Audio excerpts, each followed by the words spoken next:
Call the meeting to order and ask you to stand for the Pledge of Allegiance.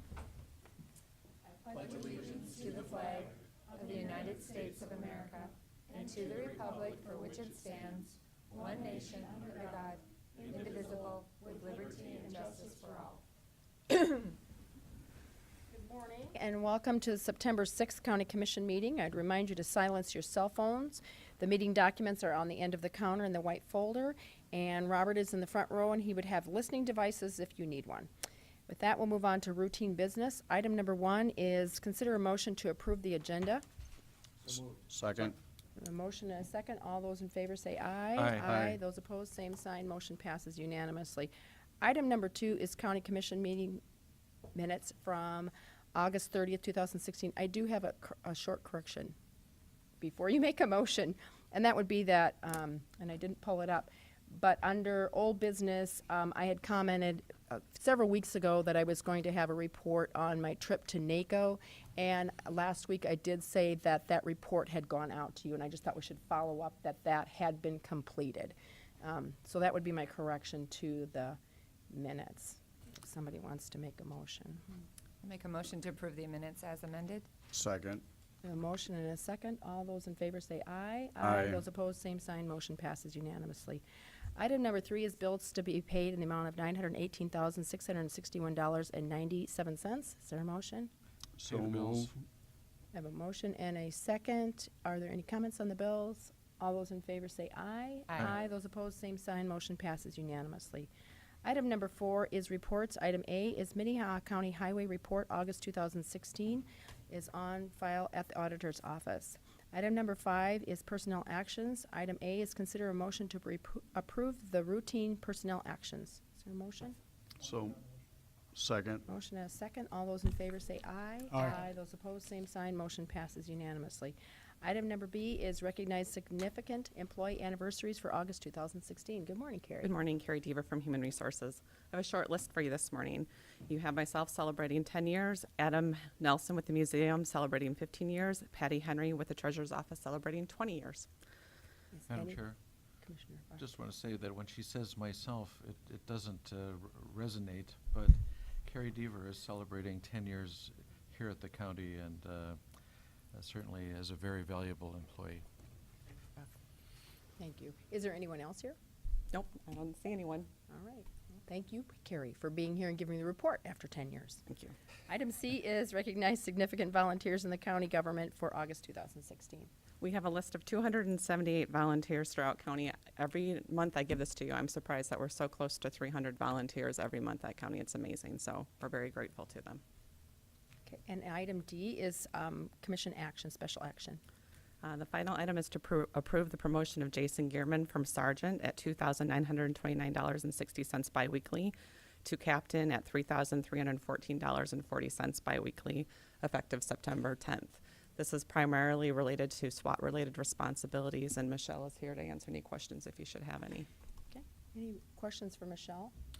Move for approval. Second. I have a motion and a second. All those in favor say aye. Aye. Those opposed, same sign. Motion passes unanimously. Thanks, Thank Carrie. you.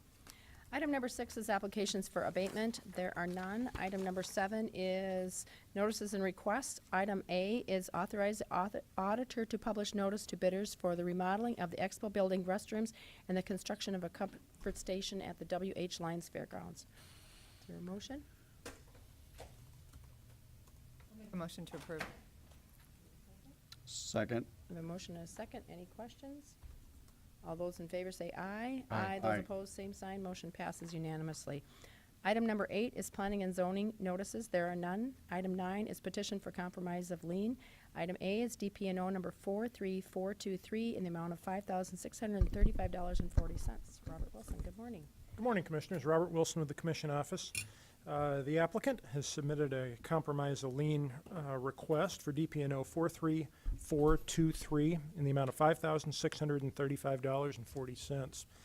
He and his wife are attempting to purchase a home in the amount of $134,000, and this lien was identified as they were working through the work prior to closing, and the title company identified the lien. They are, I understand, expected to close on September 20th.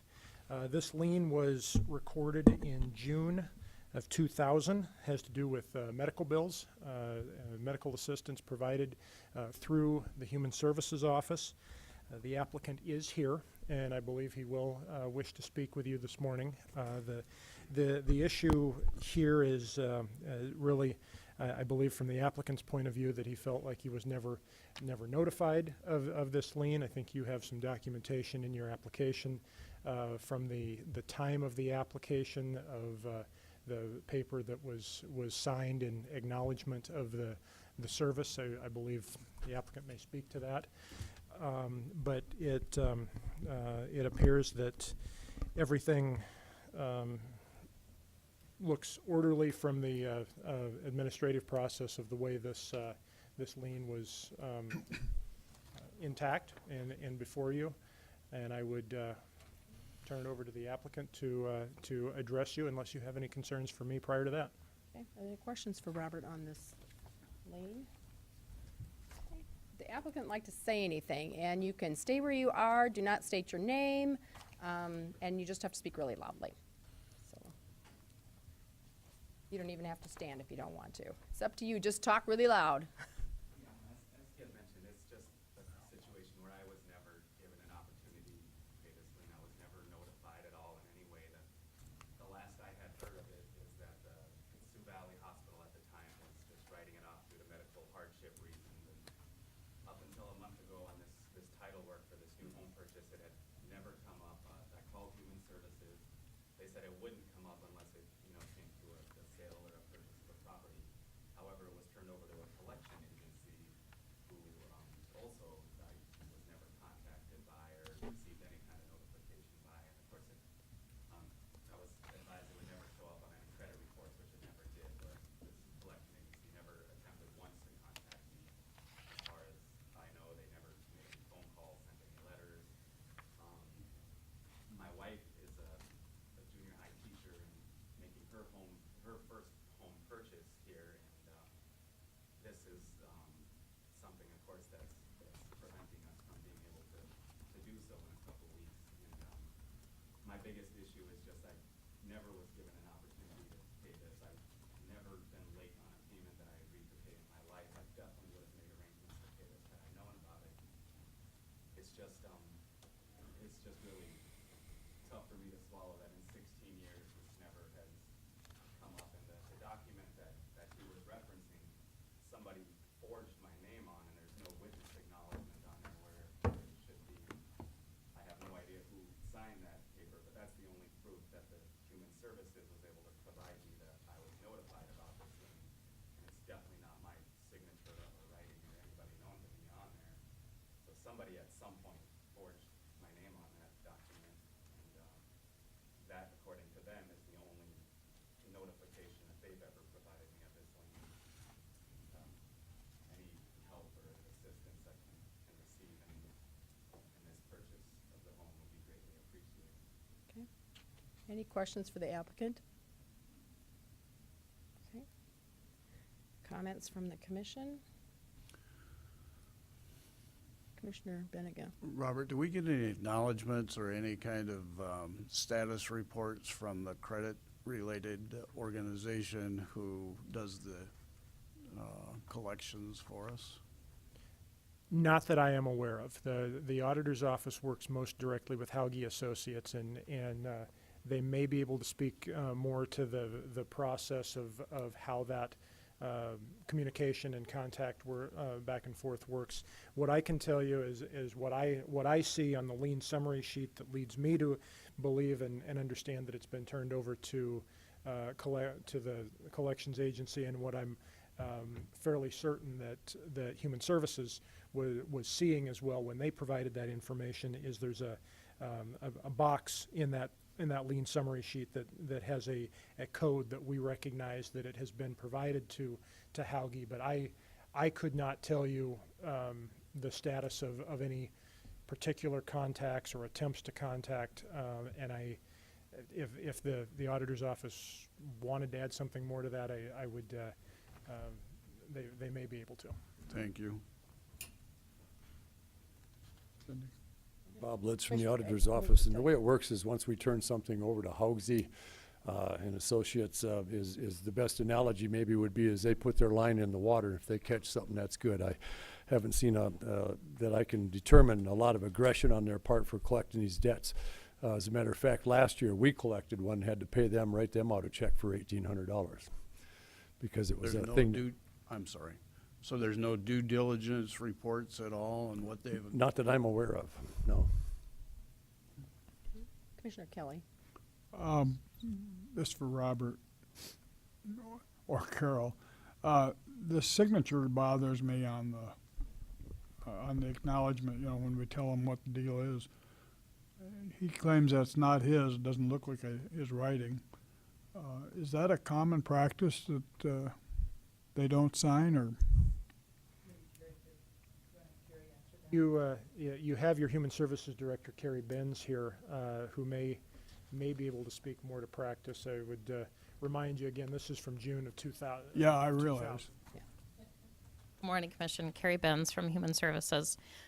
Anytime that an applicant comes to our office and makes application for assistance, that is reviewed with them. The lien, if the county is able to provide them assistance, they are required to sign that document. At times, we have had individuals where if it's been something that we've needed to take an application over the phone, if we've taken it distance, we always have something where we fax the information to them so that we always have a written signature. Now, back in that year, I don't know in regards to what copies. Typically, we always make copies of their ID and their social security card when they come in. Now, because of the advancement in our program with a computer, we're able to scan those in. But back then, it would have been a hard copy. So we would have actually made a copy of their ID and their social security card. Commissioner Bender. Do we know if we have a copy of his ID and social with this application? I did not help prepare any of the information, but I can sure take a look when I get back. And then pull is the it common file. to have a witness sign? The caseworker who works the case is actually the co-signer for that. They actually review it and then they sign it, identifying that they reviewed it with the applicant. So this application, I don't know if you've seen this application that we're looking at. I have not. Doesn't have any. There's not a witness to it, so you're saying that would be outside your normal practice? Yep, and actually probably what happened there is I'm guessing that on the release of information somewhere else in the application that the caseworker would have signed that. So I can't attest to that, obviously, I don't know. So it might be a signature somewhere else in the case, I would tend to believe so, and I can sure review the case when I get back. I think, to me, that's important. If it isn't anybody else, I'm fine, but if you could do that before the end of the meeting, we could defer this, or if you want to act now, it doesn't. Other Can comments? I ask a Yep. question to Robert? Okay. Robert, were you, when you gathered this information, were you able to, did you look through the whole file? I mean, is it possible there's other documentation that you did not locate? This application was prepared by our office. I did not personally prepare this one, but I have reviewed it with Lori Montes, Assistant Human Services Director, and I know she had looked through it fairly extensively because we were anticipated that there would be some questions, and I can't say for certain that there's not a signature some other place on the application. Additional comments or questions?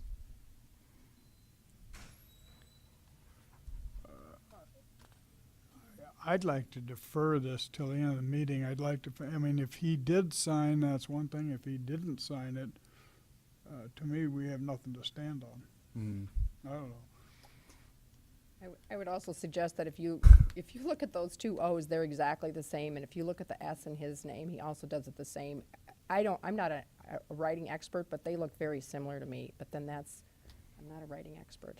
But is anyone else interested? Kirsten? If I may, as a legal matter, this isn't a matter of contract. I just want to be clear about that. This is a benefit paid. Now, it's within your discretion to compromise it, but, it's fine to get to the bottom of what happened here, but I don't know if that decides it as a legal matter anyway. As a policy matter, it might, but I just want to clarify that. Commissioner Bender. Can I ask a question of the applicant? Yep. So it's my understanding you're not disputing that these services were rendered. It's just, it's in your mind, a fairness issue that you didn't receive any notice of this. You acknowledge there hasn't been any interest that's accrued on this since 2000. So this is just the cost that the county paid for these services that were rendered. This was never made at the way I never received any kind of notification communication from, the last I heard of it was from Sioux Valley Hospital, that this is being written off due to medical hardship reasons. I didn't have insurance at the time, it was my newborn son, and I never once heard any more word of it. And that definitely is not my writing on that paper. I have never seen that paper up until a month ago.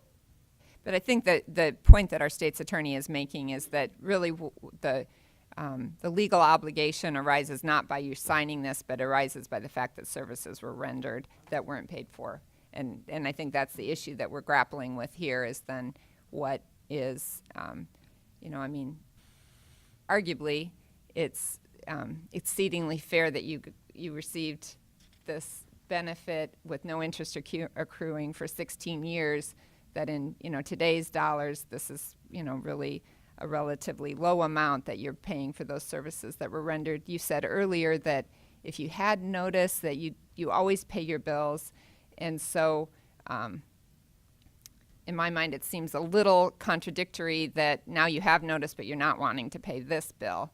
And that perhaps is a timing issue for you. I have no problem paying this, it's just the fact that it's the timing of it, that we're trying to close in 2 weeks. I can't come up with this money 2 weeks before closing, for it to, I've definitely had my financial struggles and irresponsibilities, but my wife never has in any way. And for her to be punished trying to buy her first home, and that, I would be more than glad to set up some type of payment arrangement to get us off, because I definitely didn't receive medical services from it. I hope that there's some kind of agreement we can come to allow her to purchase this home.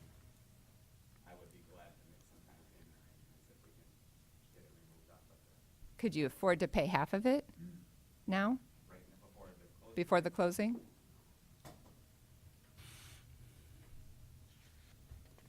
I have a motion. Commissioner Kelly. I'd move that we compromise the lien upon payment of $2,800. Is there a second to that motion? Is there a second? Dies for a lack of a second. Madam Chair, I Motion. guess I would make a motion that we defer action for a week and ask the applicant to consider Carol's got it. plan. I have a motion to defer for Wait. 1 week. The concern is we Robert. don't meet Yeah. next week because Oh, it's that's the, right, That's right. that doesn't work. Yeah. That's right, good point. I was simply going to point that out, that Okay. you don't meet next meeting. You want to withdraw your motion, Jeff?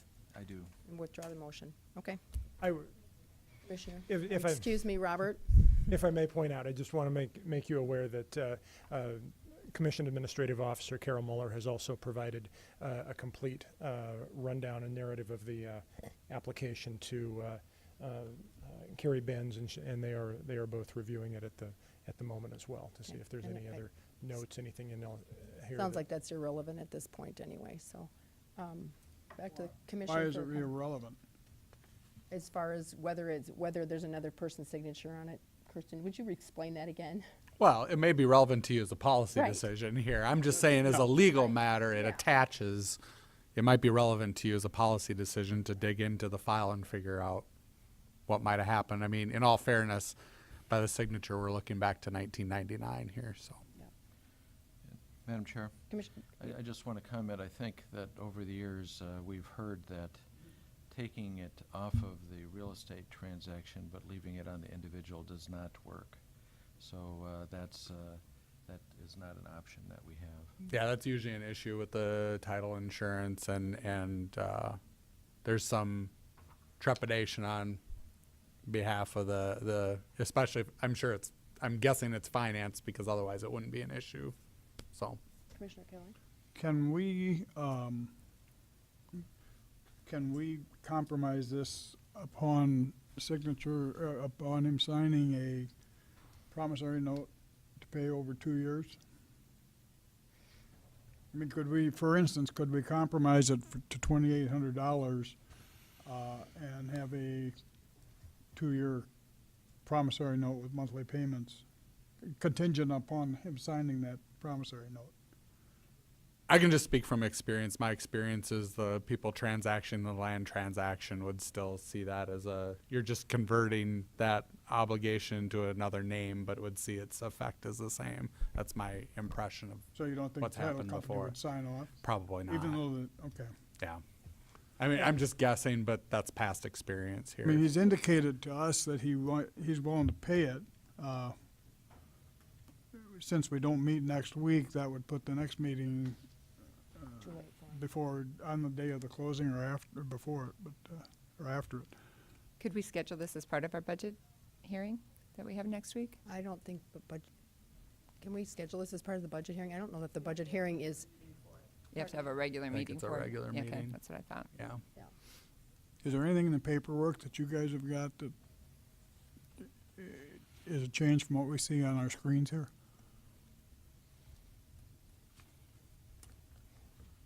I'm just signatures primarily, but You want to just come up and?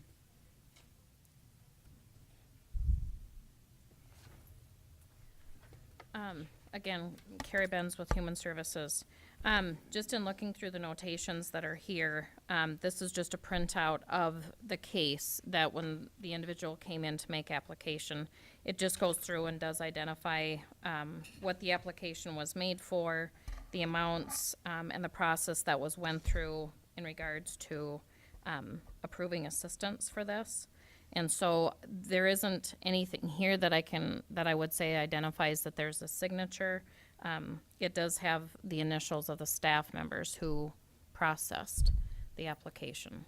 But I don't have a physical signature here right now. If you needed that, I would have to go back to the office and get that. But according to the notations that are made here, it does identify that it was identified that it was a lien at the time of application. Commissioner Barth?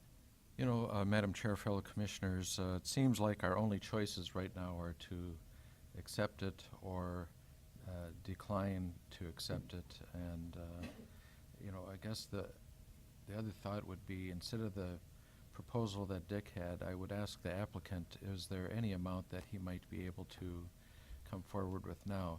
Honestly, citizens owe us $49 million on these liens, and thousands of people, which even to send them notice on a regular basis would cost us thousands more. We don't charge interest, but I'm just wondering if there's an amount that you might be able to make as payment before the 20th that would be doable for you. I would have to seek out either, you know, from parents or financing of some sort, but it's definitely something I can look into. Can I ask another question? Yep. Okay. That's a good question. Is it common practice to let somebody know when they have No, lien on them? Is it just, not? you sign up, you just sign off on them. Well, Carrie, do you want to like, comment on that, apart or? from Human Services. Yep, when an applicant comes in to apply for assistance, the application is reviewed with each person that makes the application and is identified at the time of receipt, if that case is approved, that it is a lien, that if you're provided that assistance, that it is a lien. It isn't common practice that we send out bills. The county, I think, has made it abundantly clear to us and to in our community that we believe that that you've received that assistance, and so we don't send out monthly bills and harangue people to make payments. Initially, though, based off of that document that somebody printed my name on, I assume where a witness is supposed to acknowledge, that's where one is supposed to be notified of the presence of this lien. Yep, at the time that you come in and make application, yes, and then that would have been on the notice of action that would have been completed at the end. And I don't know if you know this, but is it also the same common practice for Howdy or Howdy and Associates to not I can't attest to that. I don't know about Hauge, maybe Carol. Good morning, Carol Muller, Commission Administrative Officer. A notice of action was sent on February 24th, 2000, that state hospitalization Minnehaha County has completed its review of your application for possible financial assistance on several medical claims. And so that was the notice that I know for sure was sent on this one. The payments were made on May 26th. What happens with Hauge is that we really don't, the direction has never been from the commission to aggressively go through and seek payments. The other thing that we have is that there's been history, whether or not we pass along social security numbers or not, and many of our clients, as typical of most of the population, moves quite frequently. And so therefore, addresses change, contact number changes, and without social security, it's really, really hard to go through and do collections.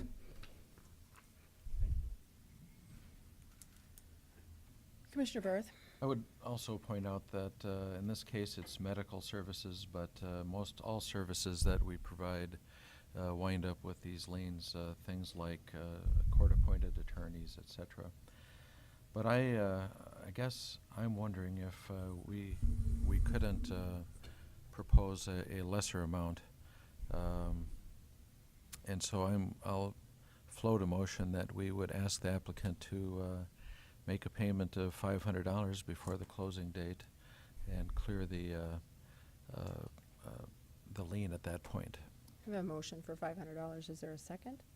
Is there a second? Dies for lack of a second.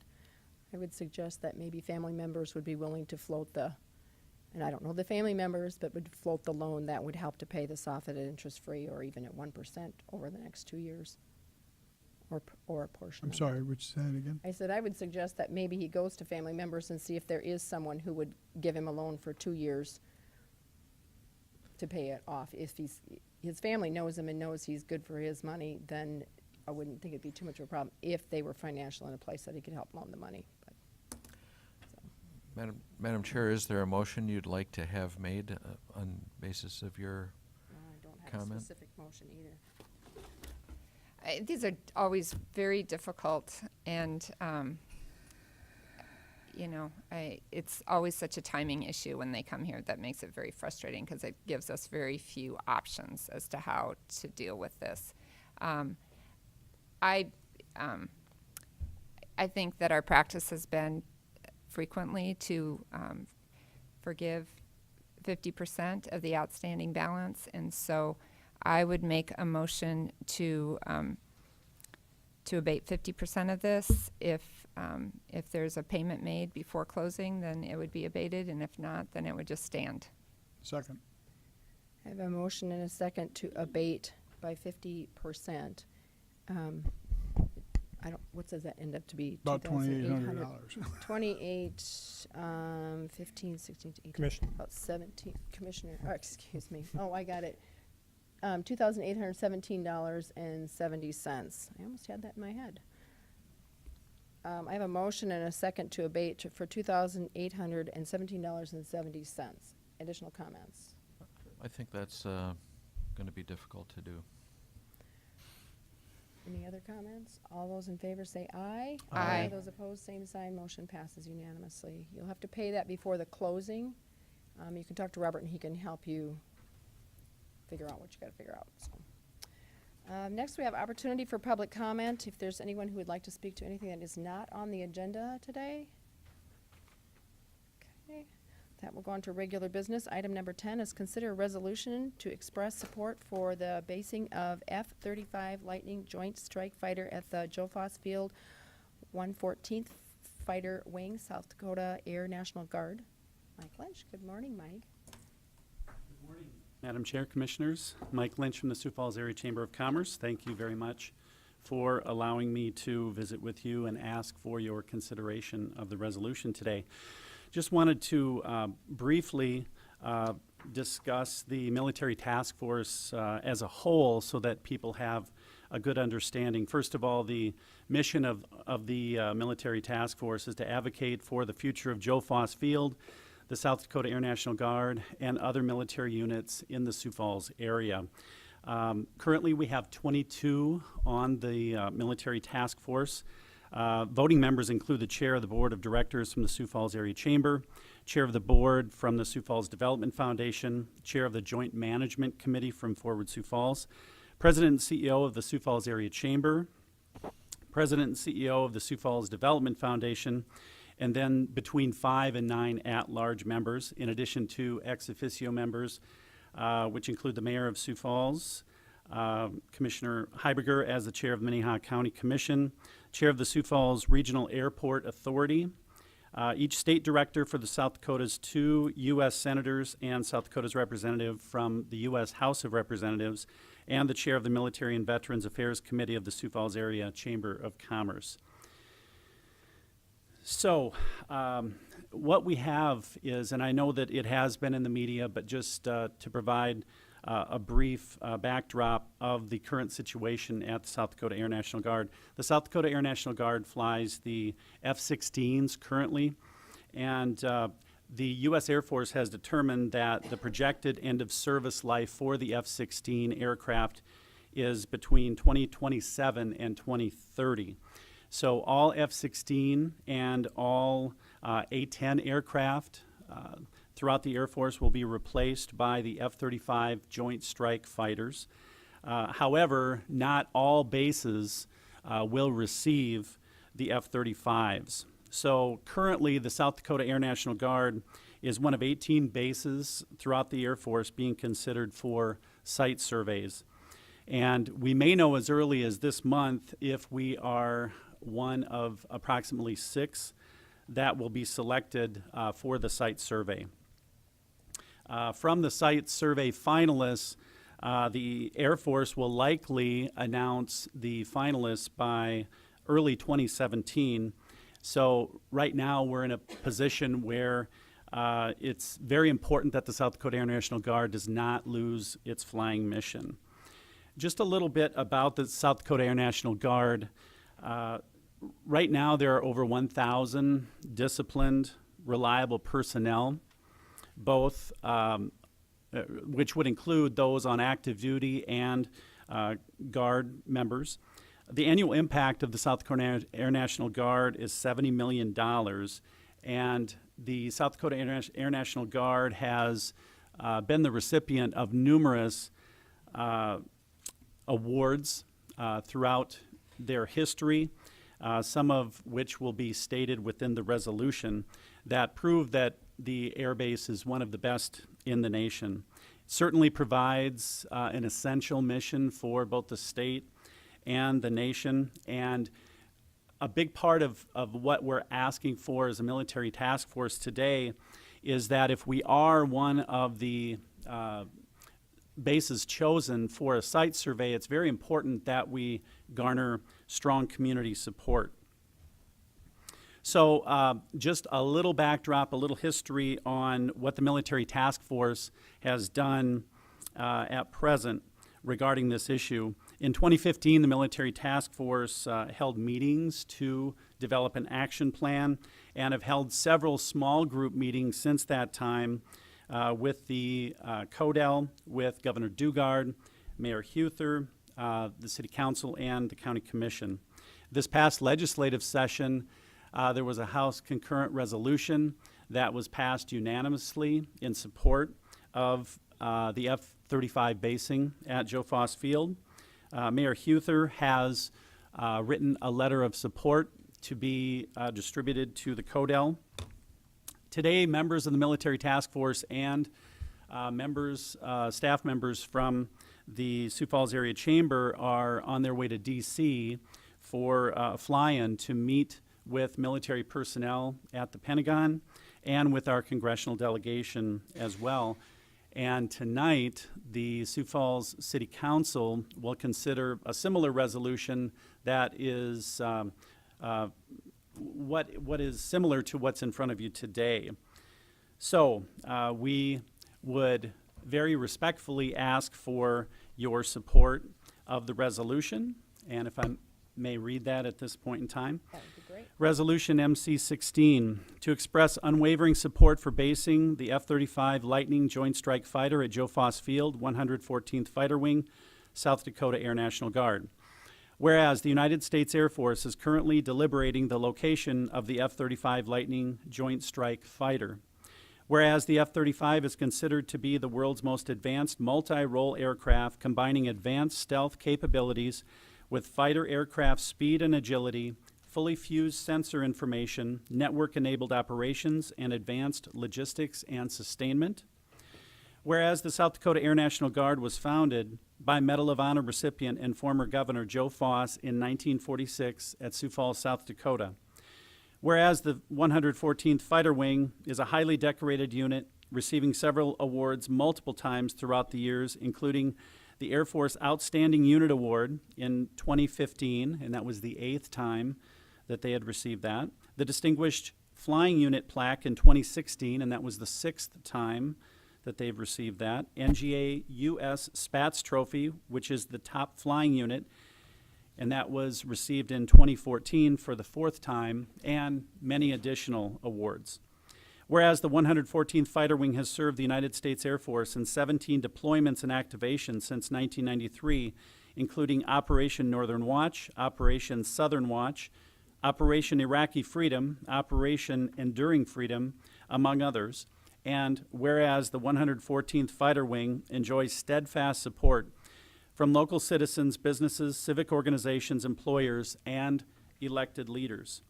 Now, therefore, be it resolved by the Minnehaha County Commission that Minnehaha County strongly supports basing the F-35 Lightning Strike Fighter basing at Joe Foss Field, 114th Fighter Wing, South Dakota Air National Guard, dated this 6th day of September, 2016. Any additional questions for Mike? Have a motion. Thank you, Mike. Motion to make the proclamation. Second. I have a motion and a second. All those in favor say aye. Well, I've got a comment on Commissioner Kelly. it. This unit goes back,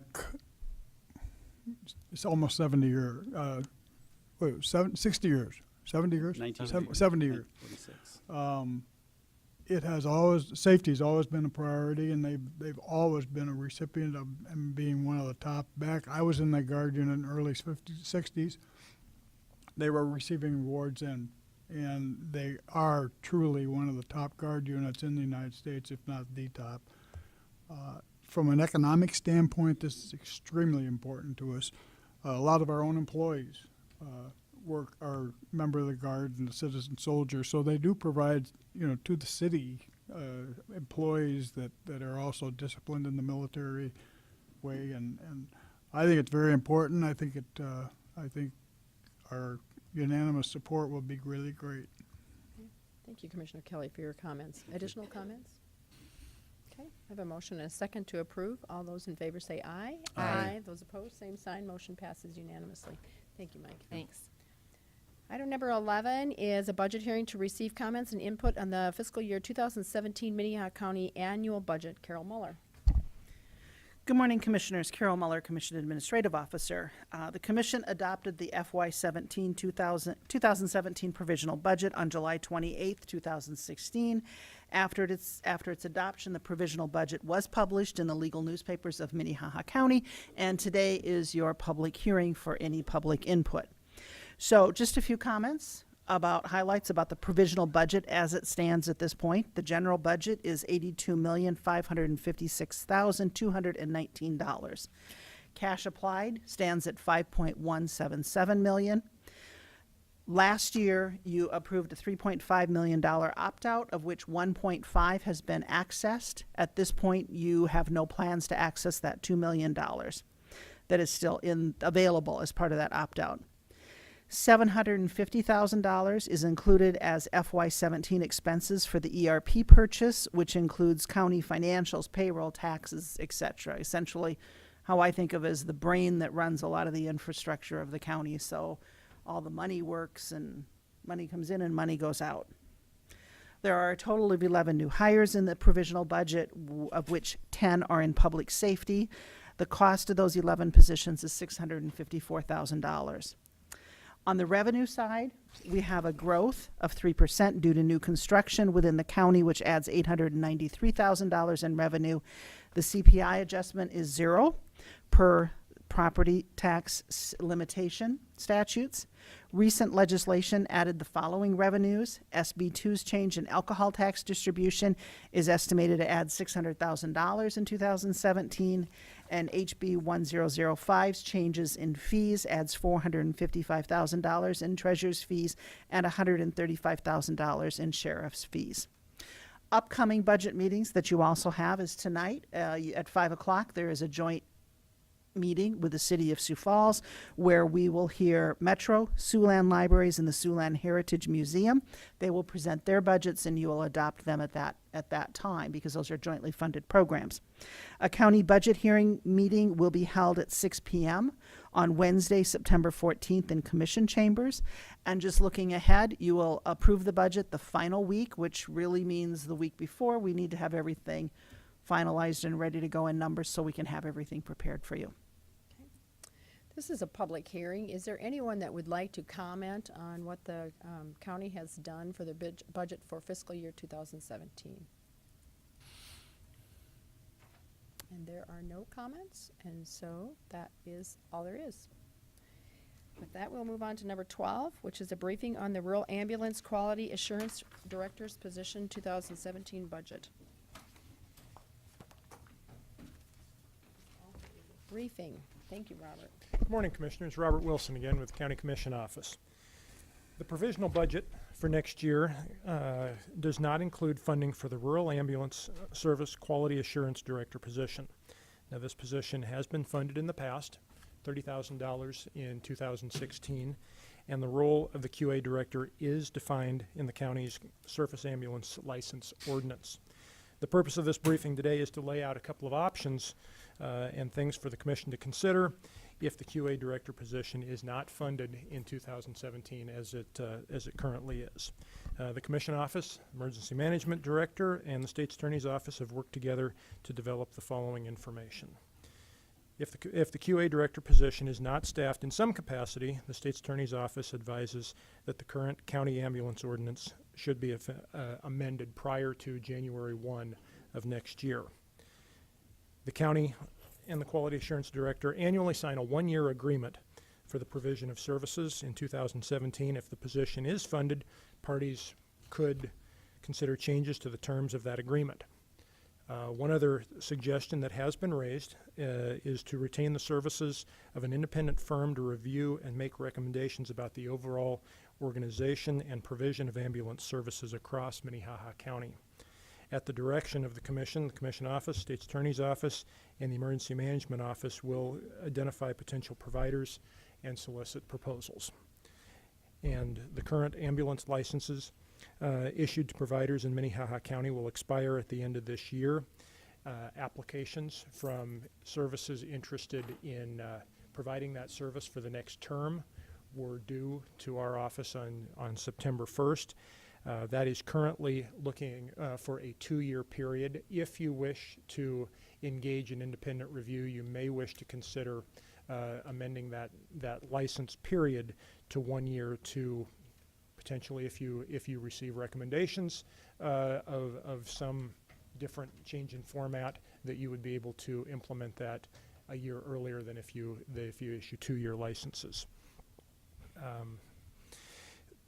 Following a presentation by the county's QA Director, Dr. Jeff Luther, several weeks ago, there were a number of questions about the quality assurance review process of each of the ambulance services. And also in the state, questions about the state's role of reviewing ALS calls, advanced life support. Based on some of those questions, our office has been working with Emergency Management Director Lynn DeYoung. Mr. DeYoung reached out to each of the different ambulance services with a list of questions of how they perform quality assurance reviews, and those responses, along with the response from the state about ALS reviews, have been included for your review prior to today's meeting. Again, this information is provided to you as a briefing at this point. Okay. Are there any questions for Robert on the briefing? All right. Thank you, Robert.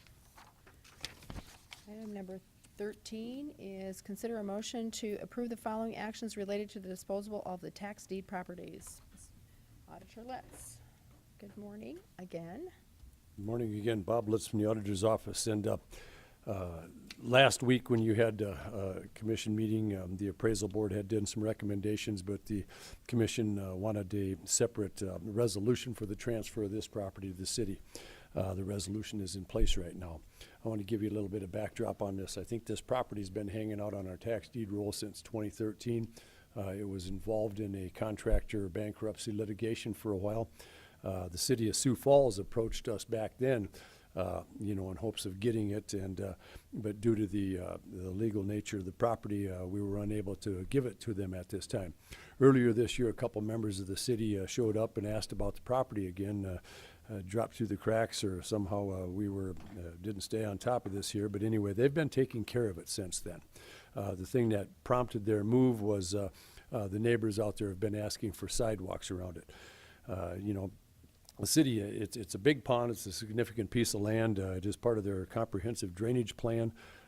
It's an orphan piece of property. There's not a lot of people that want it. I don't think it'd do the county any good because about every 10 years you have to muck it out. You have to mow it. You have to do a little mosquito control on top of that, as well as the sidewalks that they're asking for now.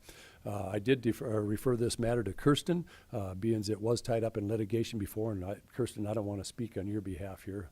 Would you care to comment on the legal status of this? Yeah, as there've been, essentially the litigation has concluded that was involving the company that was the developer of this property. I don't believe there's any impairment now to transferring it, as the auditor suggests today. So a good home for this would be the City of Sioux Falls' engineering department. The action requested today is to declare RDID 82191 as surplus property for transfer, and to transfer RDID 82191 to the City of Sioux Falls Engineering Department for use as part of the city's comprehensive drainage plan. Approval of the resolution would authorize the county treasurer to issue a quit claim deed and allow the county auditor to abate all outstanding taxes, interest, and penalties levied against this property. Questions? Commissioner Barth? Bob, where is this property? It would be if you would go out West 12th Street and where the T. Ellis Road is, and then start heading south. You climb up on top of the hill, and somewhere, I think it's between 18th and 22nd Street on the west side of the T. Ellis Road. I would just comment too, Bob, that, I would have liked to known what the taxes were, what we're writing off in this whole thing, and I would like to seen a map and maybe a picture, and none of that was included, I at least provided in my. those to the commission office, I believe, and I didn't, Okay, because they were certainly provided the week before, and we can get them if you want to delay this again, but. I just would have been. Just ran out of the Okay, room. it Perhaps, just would have been nice to have all that information that was. If I might, I'd like to Commissioner. make a comment in general. Commissioner That, working in planning and zoning, it seems oftentimes these orphan chunks of property come into existence when developers design all these oddly shaped lots, and there'll be a lot in the middle that's just for drainage.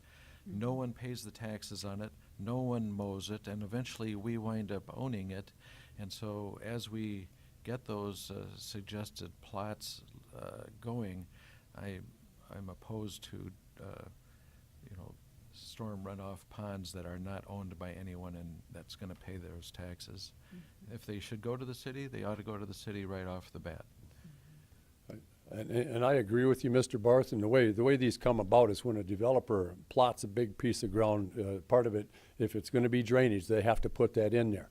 And part of their agreement is that they take care of it for perpetuity. Well, it doesn't take much of a rocket scientist to figure out that if you got it in perpetuity and you get to mow it and muck it out and take care of a piece of drainage property that has absolutely no income value to you, if you don't pay the property taxes on it, then it winds up being an orphan.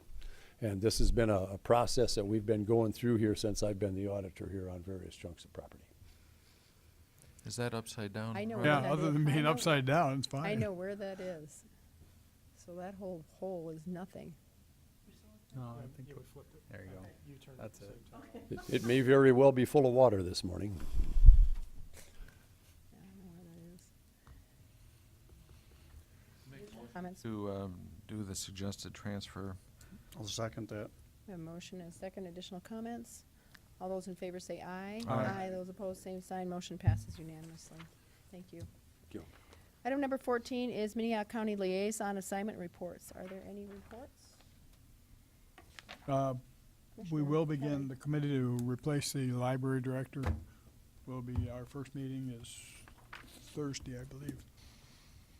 Thank you, Commissioner Kelly, for serving in that capacity. We did discuss this a couple weeks ago, and it looks like the time frame will work out for Commissioner Kelly to complete that assignment, so he will be doing that. Commissioner Barth? On planning and zoning, I could have mentioned this earlier, but if you look at the bills, there are about 6 or 7 people that we've refunded them $50 to, and that's because they have a zoning change sign that we want back because they are more permanent than the little cardboard things that you nail up, and so they put a $50 deposit. We give it back when they bring the sign back, and I think there are more requirements on those signs than there used to be. Thank you, Commissioner Barth. Any other comments? Is there any new business? Commissioner? I'm wondering if perhaps the Sheriff and State's Attorney's Office might give us a report on heroin, opioids, and meth in the community, because it seems like there's been some more discussion in the media about heroin, et cetera, and you know, it's been a number of years since we had the meth epidemic, but it seems to be continuing, and I'd like to hear more about where we're at with that. Could we put that on a future agenda? Yes, absolutely. That would be fine. Commissioner Commissioner? Heiberger, along those lines, I think we had talked too about perhaps having the state's attorney come in and update us on Marcy's Law. Yep.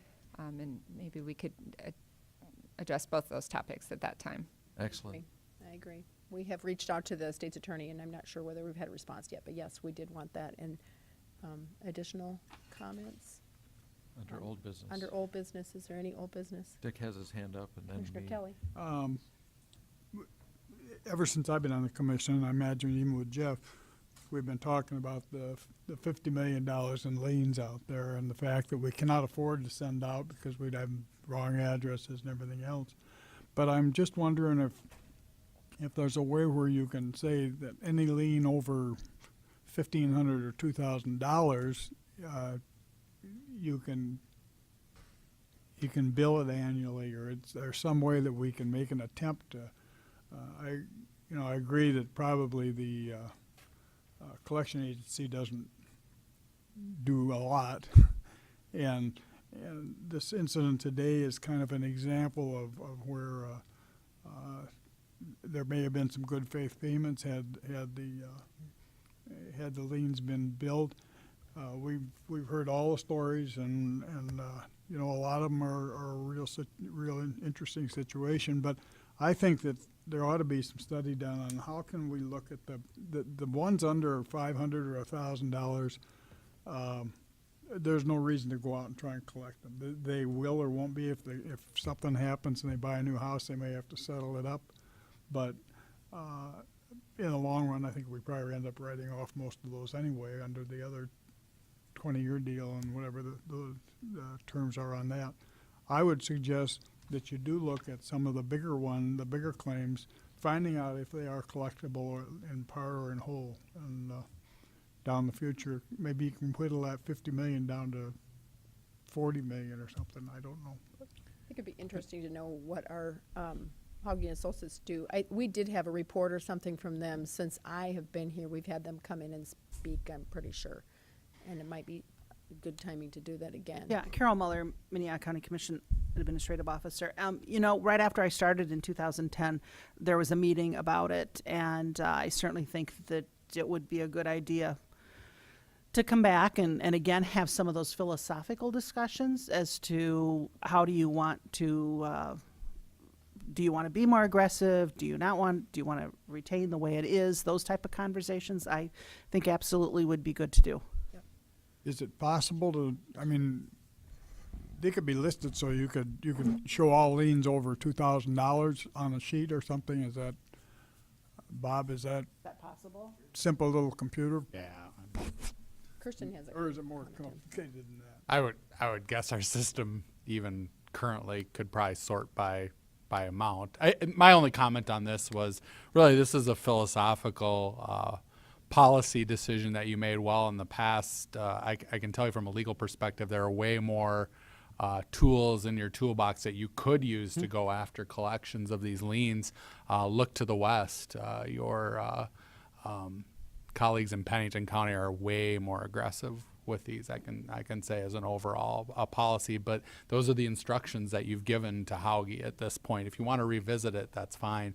I will say too, just as a policy decision and seeing how these play out, there's an interesting contrast between folks who say, hey, I never knew about this because you weren't aggressive with collecting on these, versus, oh, you're so aggressive with this, why don't you leave me alone about my obligation? I mean, it's walking a fine line, because I think on both sides of that as a policy matter, you sometimes get some negative feedback, but it's a good discussion to have, I think.